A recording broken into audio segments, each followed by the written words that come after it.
Hi everyone, welcome back to our channel. I hope you are having a great week. We are going to the weekend. Happy weekend to everybody. Yes, my name is Annette, for those who don't know me, and today I'm here at the great university, the Uganda Christian University. I'm here at Kampala campus, and I'm really thankful to have our good president for Kampala campus, and she is going to be introducing herself, and from there we are going to be talking about science, because I love women who are in science and leadership.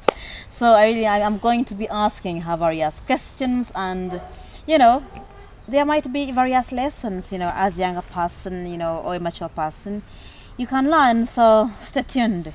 You're welcome, Stecia. Thank you.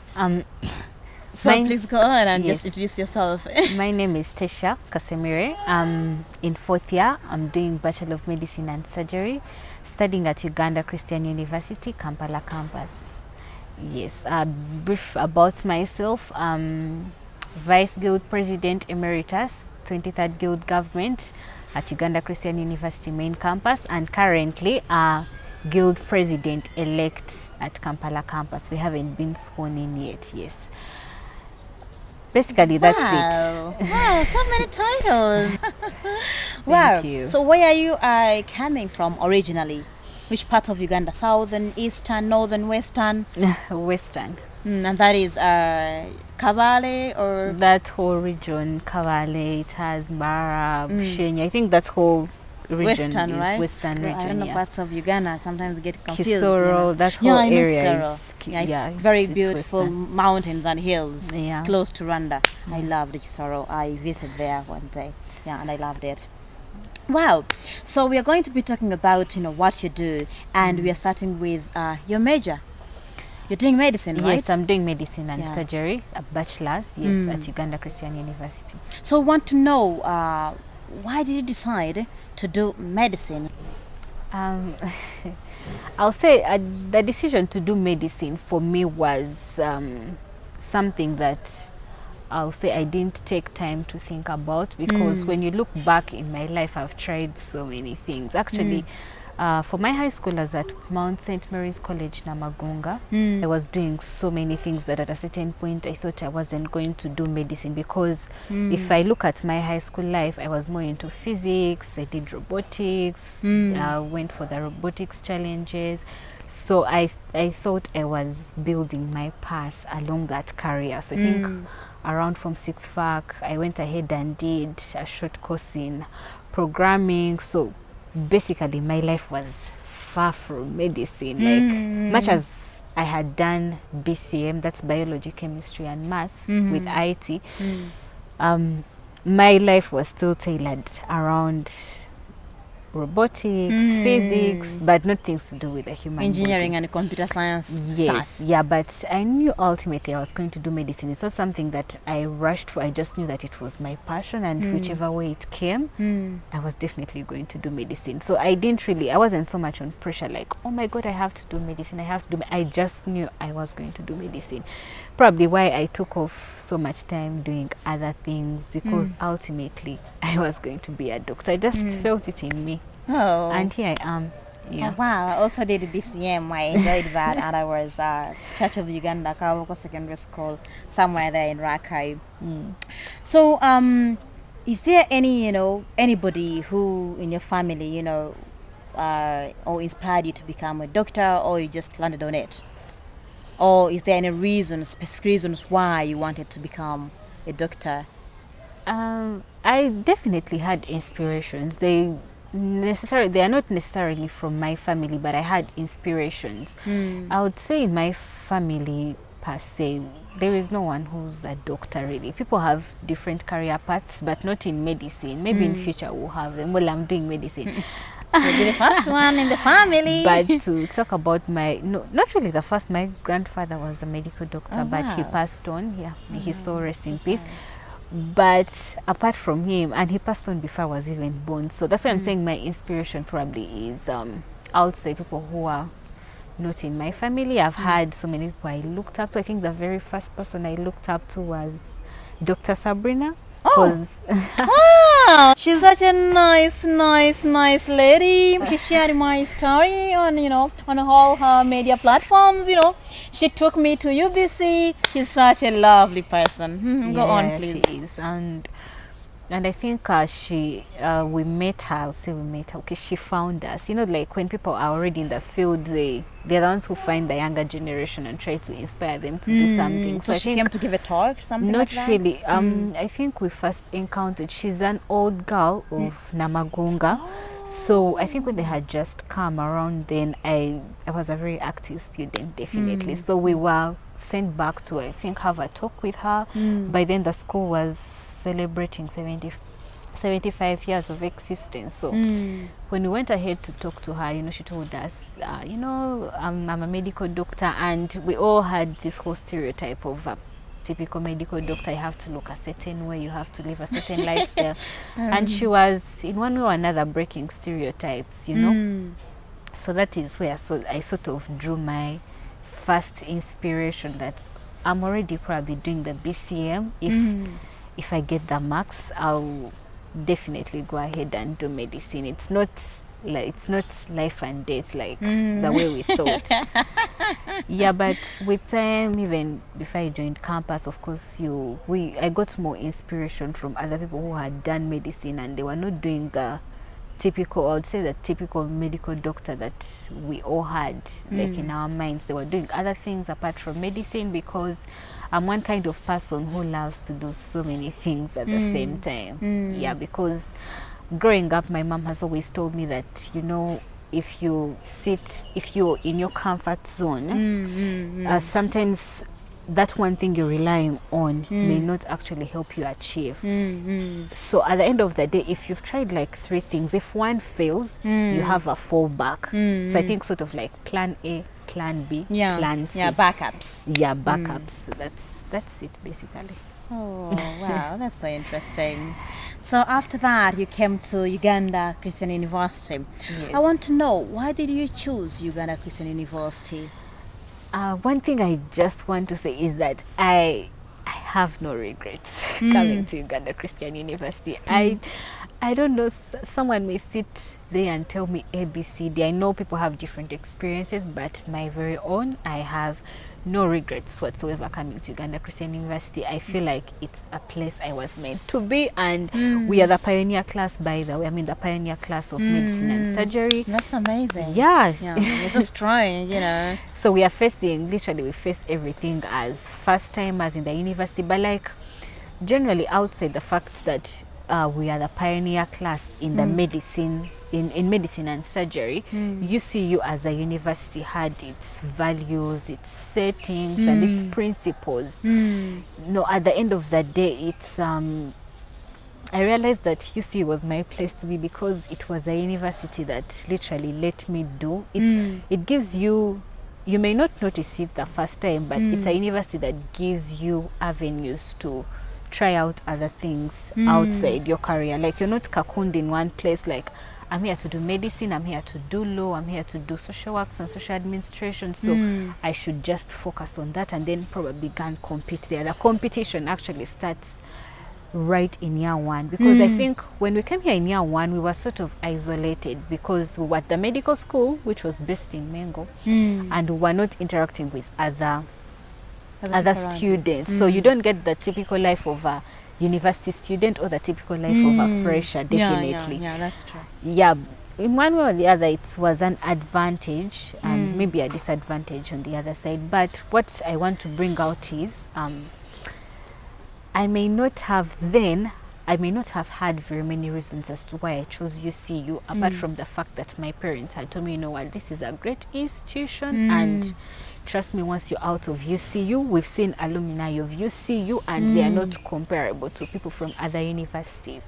Okay. So for people who are in the field, for someone who's an undergraduate like me, you may not understand it then, because you're not yet in the field. Right now, as students, what we focus on are academics. Do I have the marks? And we forget about other things that make you a whole person. After graduation, where can I go? Can I be recognized? So when you see us telling you, we want to make we offer a complete education for a complete person. You don't get it until you actually sit in the university and you realize that there is so much that the university is trying to throw at you outside your academics.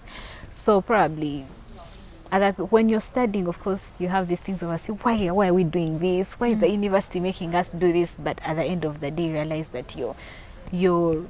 they are needed, and you're better off to compete outside. Like even though you don't have much that, because the job competition is going to be there, but you have something extra to offer. You can get leadership skills.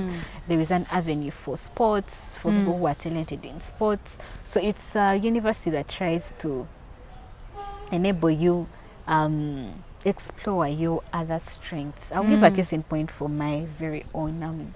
Like I said, I had a background of, I loved innovations and it was my passion. It's still my passion, by the way. Maybe right now books are still tight on me. I may not have a chance to fully explore my talent, I should say, but it's my passion. So, but I think around end of year 1, we came up as a small group of students and we're talking to the university administration, and we're like, you know what, we're just students, we are passionate about innovation, like, you know, we could come up with something, and if you're ready to support us, we are down for it. Because we had, I would say, a bit more of some time on us in those other years, and I remember then it's something that we never thought was possible, but the university gave us such an audience. They give us funding, and much as the innovation then was not that big when I look right now, but you see, like, even though it's something that you wanted to pursue, the university will be willing to do, to give you a listening ear. That's a very fast, by the way, and to support you to grow your career and to actually explore other fields aside the course that you're doing. I love that. I love a place or an institution that supports students. I really love that, because to make this world better, we don't have to wait for people who are going to do very big things. The tiny things that, that can accumulate, or that can be combined, are the ones we need to make this world a better place. Wow, I'm so happy that you can have this at this university. Wow, and I'm also proud to be working for such a university. That's amazing. I love that. Wow. So let's go to leadership. I want to first congratulate you. That's a very big position at any university. Congratulations, Stecia. Thank you. Well, she is the good president of UCU Kampala campus. If she didn't mention that, I'm sorry to mention that on her behalf anyway. But she is that. So I want to ask you, how did you feel? And before we even go there, when did this idea of becoming a good president come into you? The idea of I've always loved leadership, but it's something that sometimes I take slow. Like, I don't rush into it. I have to first sit down and analyze the situation and see if it's the perfect timing for me to actually go ahead and do it. For this very particular one, guild president for Kampala campus, I had already served on the guild. Like I said, I was a vice guild president at main campus on the 23rd guild government in Mukono, and strictly speaking, that's already a big position. It's a big position. It's not really any different from being a guild president, because you're still among the top leadership of the university.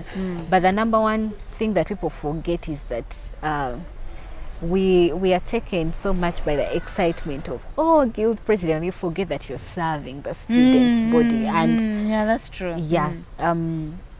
I'll just talk about myself. My push factor for going into leadership is the fact that when I sit back and I realize that this particular problem is affecting me, and at the end of the day, as students, you either voice it out yourself or you have to get someone to voice it out for you.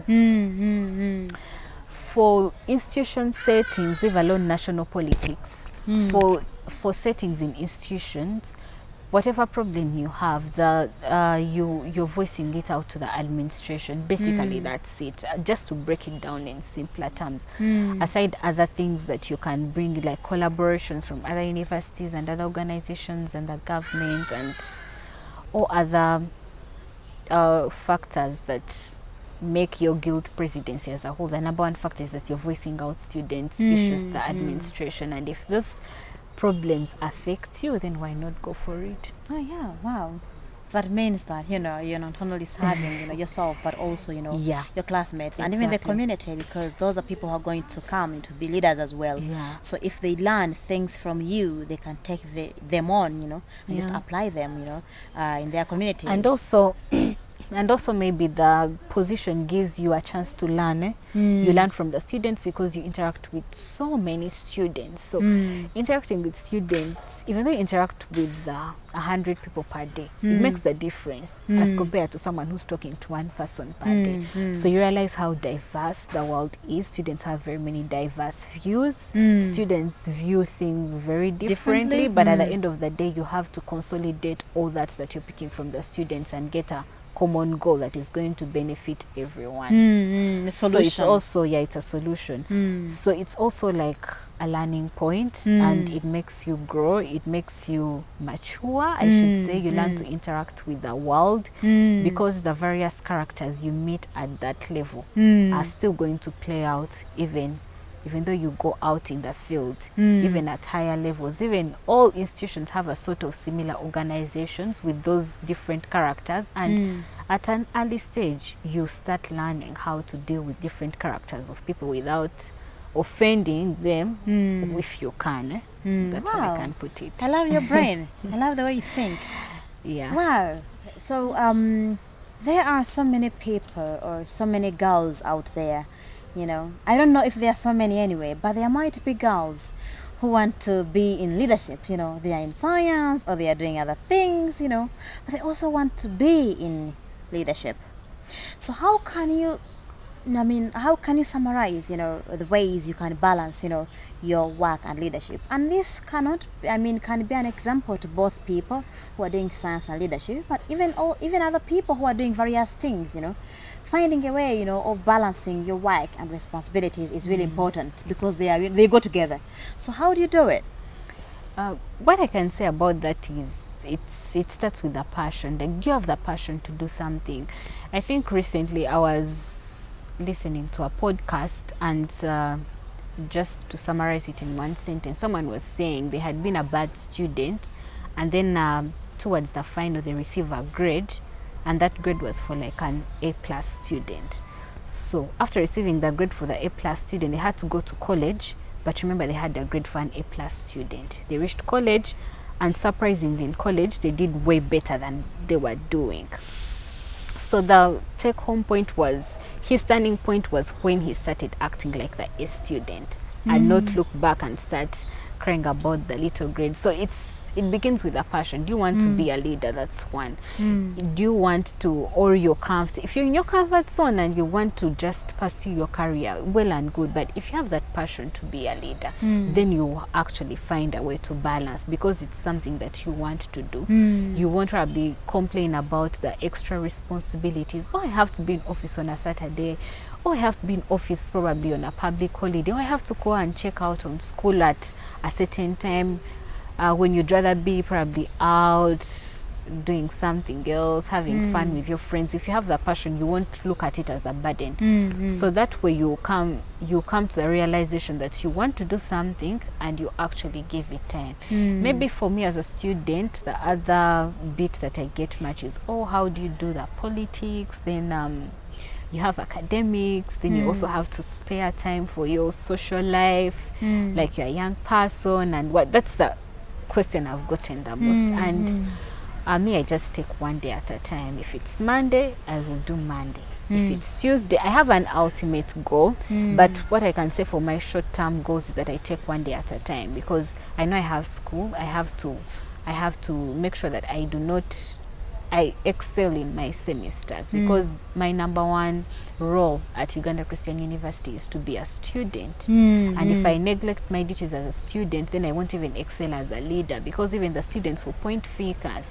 Oh, she was the guild president, or she was the vice guild president, and see what she has done. She has retakes, she has a dead year.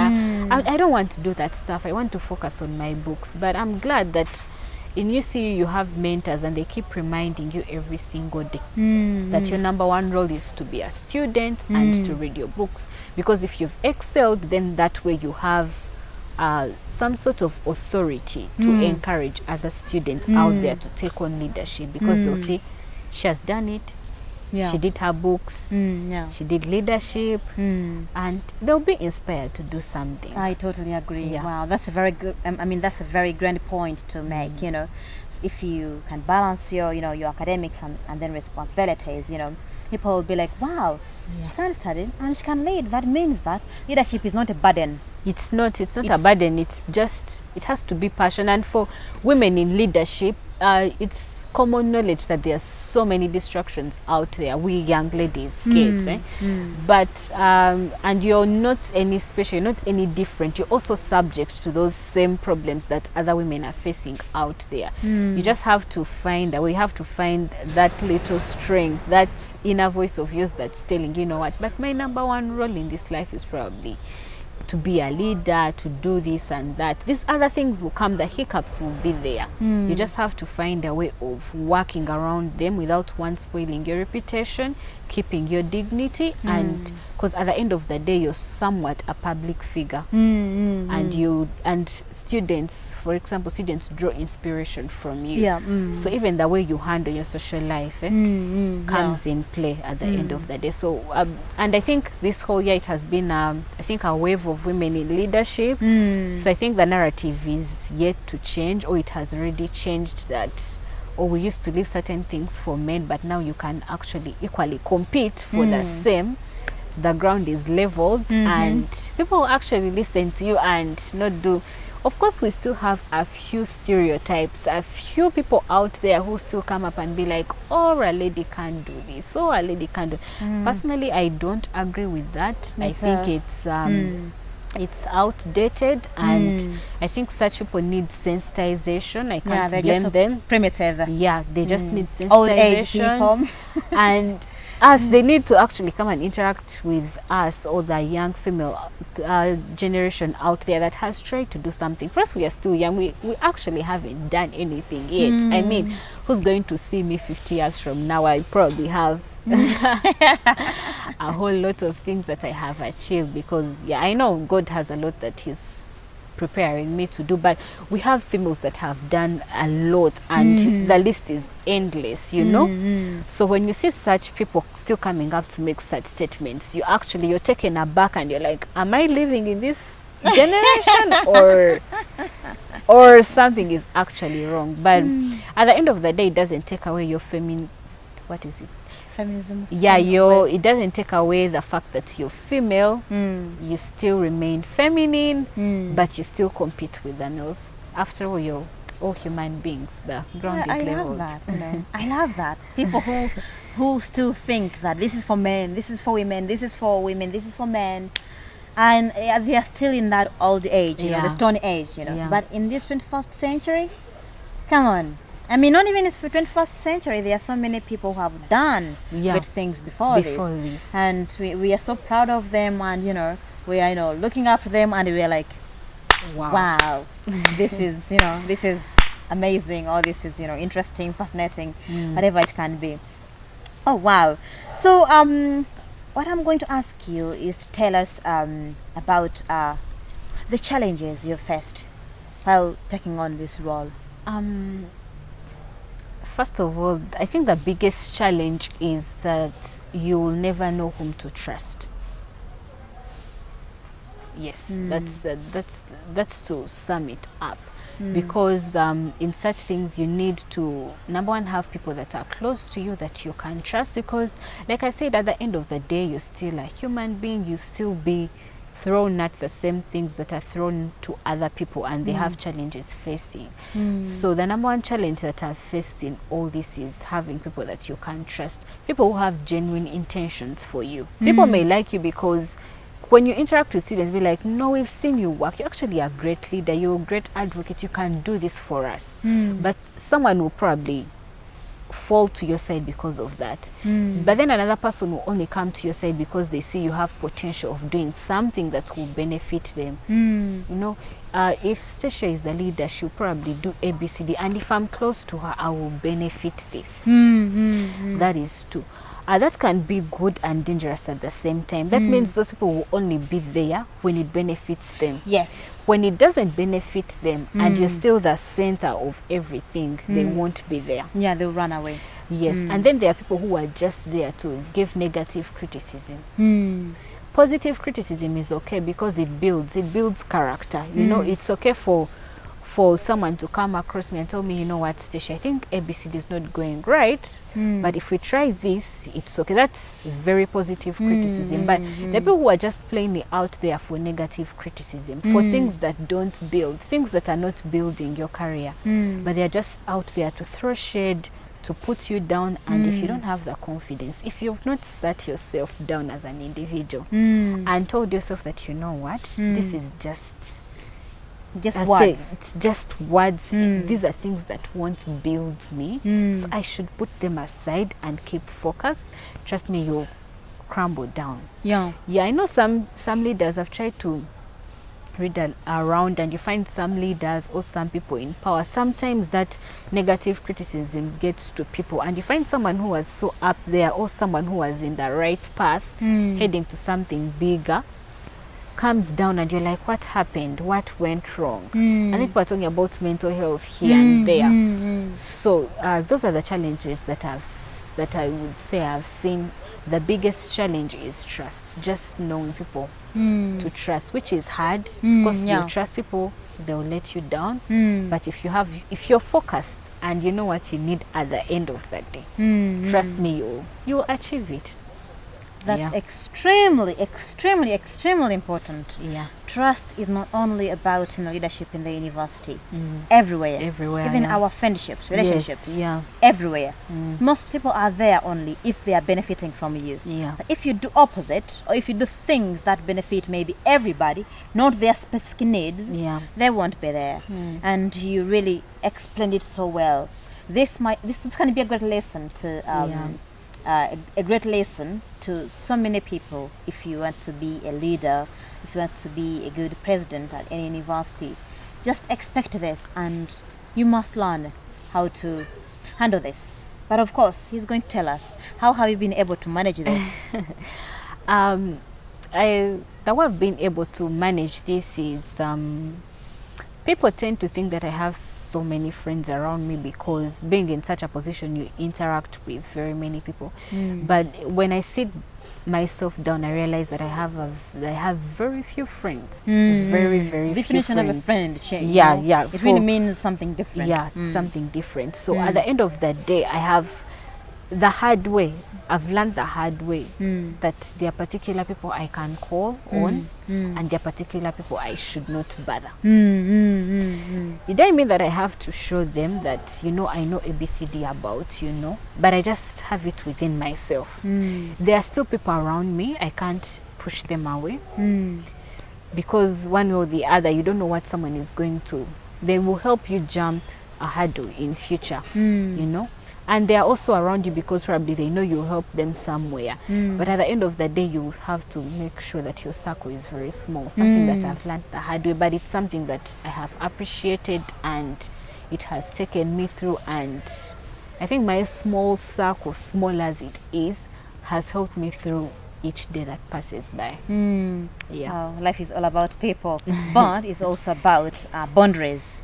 You have to draw boundaries. Otherwise, people come with a lot of background noise, and that can easily distract you, affect your mental health, and even the way you function. So just have to know who you need and how can they help you, and the level of trust, not 100%, but of course, because the person might have a bad side and the good side, so you know when you need them. So you find a way of working out with them. Yeah.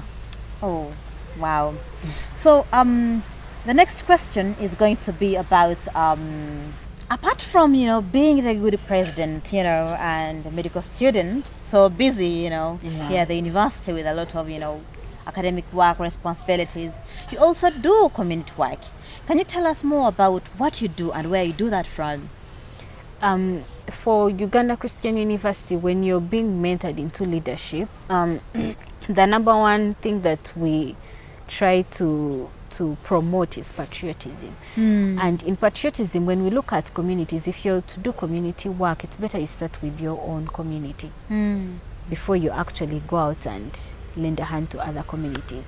In my leadership, I've done quite a number of community outreaches in Mukono, where, because my office was based in Mukono before, the campus administration was shifted to Kampala campus, but also around here in Kampala, we've had outreach around the areas in Mulago, because different students come up with different ideas, and depending on the campaign we are running at that time, it's the particular outreach we will do.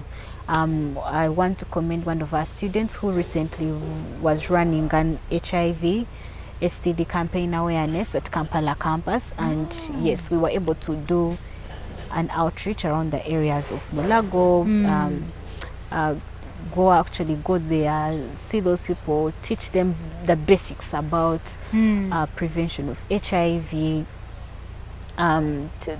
tell them, you can go to the nearest health center, do the testing, give the donations, the small donations we had come across. So the slums around Kampala are the ones that usually do community outreach. And the other outreaches we've done, sanitation, that one is very key. It's something that very many organizations have done, but we still have to do it because we have to stay in a hygienic environment. So sanitation, where we go out to communities, the areas of Katanga and the other slums that are around us. So basically you teach these people hygiene, clean your environment, personal hygiene, because in public health, at the end of the day, if someone does not maintain their hygiene in the home, they'll end up in your hospital. I think that is the number one basic principle there. So yeah, that's what I can say in summary about community work. Well, you know, in Kampala, so many organizations are doing the cleaning up thing, but every day the trash doesn't go. And I wonder why people don't understand, the link between diseases or disease development and improper hygiene or unhygienic environments. Yeah. Thank you so much for teaching people, but I really hope that they can take this further and just be responsible. These are mature people, but they really have to be more responsible, Yeah, but at the end of the day, you don't stop, because you have to keep teaching people and teaching people, because if you sit back and you're like, okay, we've done one outreach, we taught people how to wash their hands and that's it. But remember, these people are giving birth and other people are coming into the community. There is migration and all that sort of thing, and it's not a guarantee that these people you taught are willing to pass on the information to other people. That's true. So you who has the passion, or you who has the ability to go back and teach, why not? Gradual process. Yeah. Repeating it. Yeah. Even students, they learn by repeating things to them, yes. right? Yeah. Alright, so with whom do you do these activities? Basically, for now, it's with the student community here at UCU, like I said. Yes, Kampala campus. Kampala campus, but also main campus. They Because also come? Yes, sometimes they come, sometimes we go to Mukono. Yes, but like I said, it's the medical school administration has just recently been shifted to Kampala campus. Yeah. But still, we have that working relationship with the main campus. As long as it's an outreach, even though it's at main campus, you're not going to be stopped to go there and do the outreach just because you're at Kampala campus. Because at the end of the day, you're still a student of Uganda Christian University. Exactly. And you're welcome to whatever outreach the university is actually doing out there. Oh, that's so interesting. I love that. Okay, so if you want to do the outreach, maybe in the Kampala areas or Mukono areas, so who fund how do you get in Uganda they use a term called facilitation. So who facilitates you? I never knew, I mean, that term meant that, because when you're doing these outreaches in Kampala, of course I'll put it in quotes, you outsource funds, that's what I can say, because the university is not always going to put in money for some of these outreaches, because you find when you're doing an outreach, it's usually tailored somewhere at national level. It will, for example, be under Ministry of Health. It could be under particular ministry. Okay, for my field, probably to be under Ministry of Health. What other organizations are working with Ministry of Health? There is Uganda AIDS Commission, there is Red Cross. There are so many other organizations out there that are also doing the same outreach that you're doing. And one thing that is public knowledge, that most of these organizations are usually welcome to adding themselves on outreaches that have even been started by other individuals, because for them, if their goal is to help out the community in one way or the other, and you're doing the same thing, why wouldn't they come on board? Unless they have other agendas. But if you're pushing for the common goal, then definitely you come on board. Same thing if probably Red Cross is running an outreach and they call on for students, probably students in the health sector, to do this, and you're also a student, you'll still go for the outreach. You're a medical doctor, you're trying to, you're a medical doctor in that training, you're trying to save, so we have students here actually who go for those outreaches, like on an individual basis, organized by organizations. So it's just having a common goal for the community. It's the push factor here. Basically for here we just do the outreaches with the students and the community around us. That's so interesting, and I love that. So we are going to be talking about the last part, but before that I want to ask you, in all the activities you do, community work, and maybe anything you might be doing for the community, how would people help you? How would you want people to help you? Maybe in the community, somebody from the community in Katanga or around here, Mengo, might land on this video.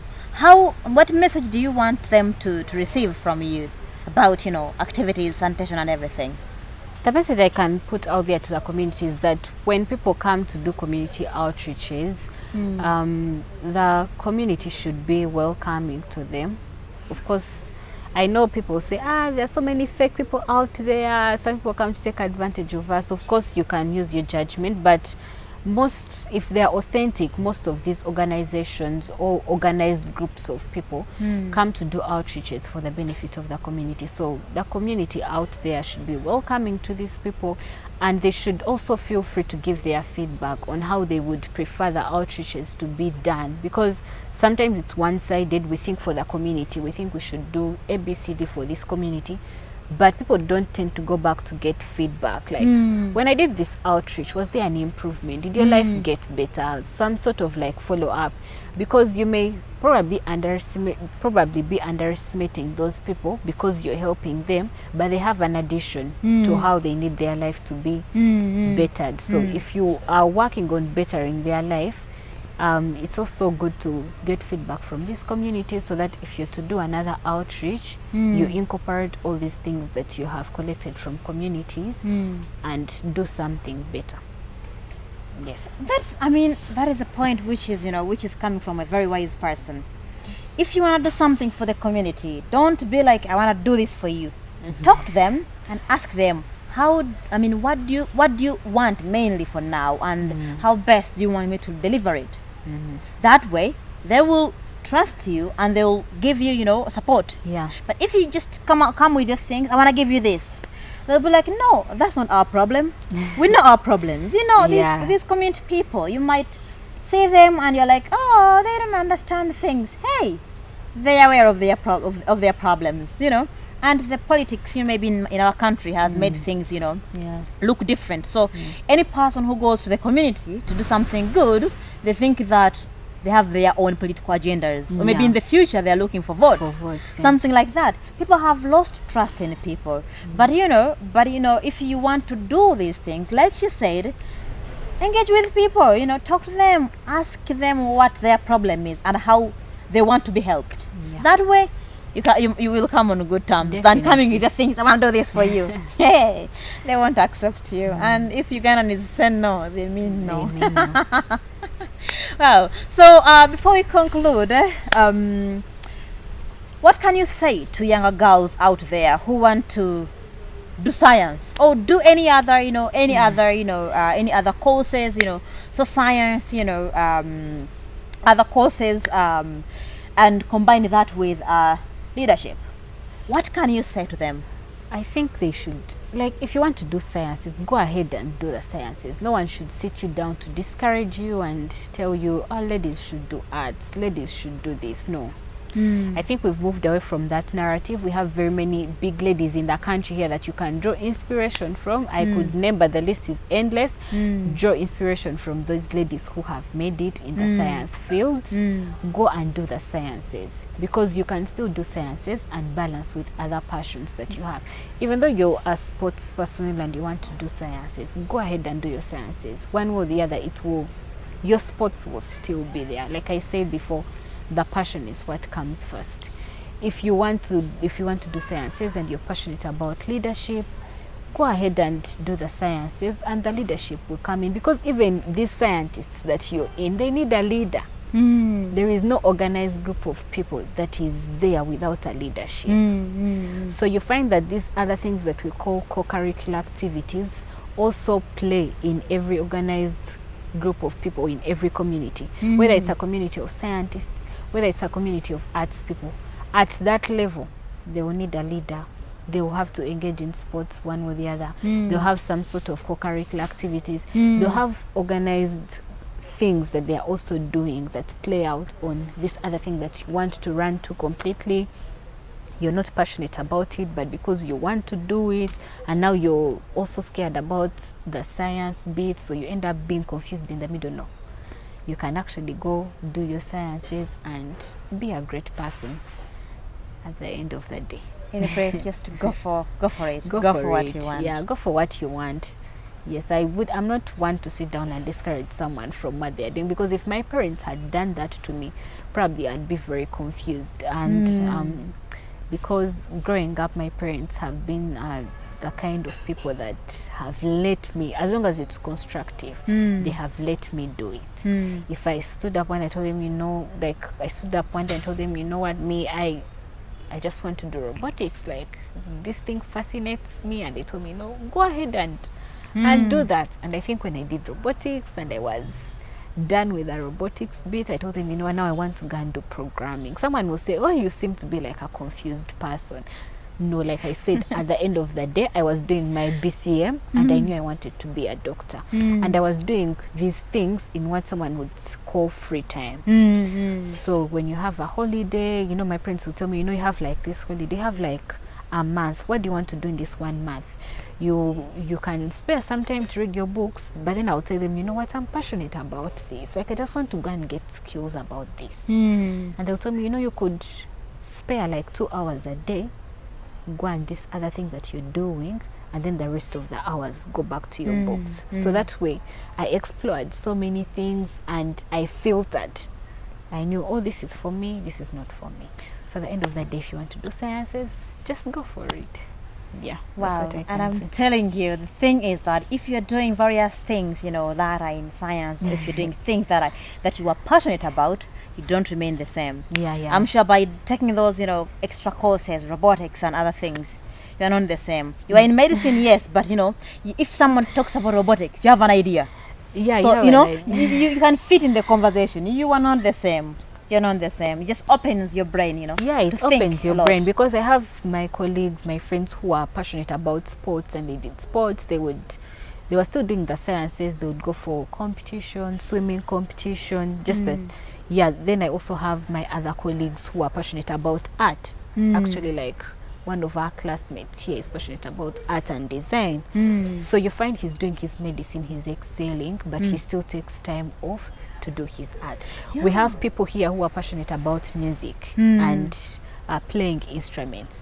They are still doing that. So you just have to sit yourself down. Don't just look at me and you're like, oh, Stecia has done A, B, C, D. Me, I only have medicine. Like, it doesn't work like that. You have other things that you also can develop that you're passionate about, but you're just scared to actually come out because you're like, if I go and do sciences, probably I won't be able to do this because I'll be tied up. And I'm here to say that it's not the case. I know I have things, like bigger things are waiting for me in the future that I also haven't even started, but I can tell you I'm very ready to actually go out there and show the world what I can do, and even show the world that much as I've done medicine, I can take up some other things and excel at them, as long as they are building and they are going to help me develop my career, and at the end of the day I'll be satisfied as a person. Wow, thank you so much for sharing all this, information. For those who are here or have been with us, thank you so much. If you know that you have relatives who want to be in science and leadership, or those who are ladies who want to be in leadership, make sure that you share this video with them. We need such people to talk about their experiences. Definitely. How they do things. So many people are confused of what they want to do. They are disturbed by background noise from so many people because they don't have anybody to look up to. So having so many people we can look up to can inspire us a lot. So thank you so much for watching. We've been here at UCU, Uganda Christian University, Kampala campus, School of Medicine, with the good president, Stecia Kasemire, right? Yes. I got that right. We are women in science. Thank you so much for watching. Bye.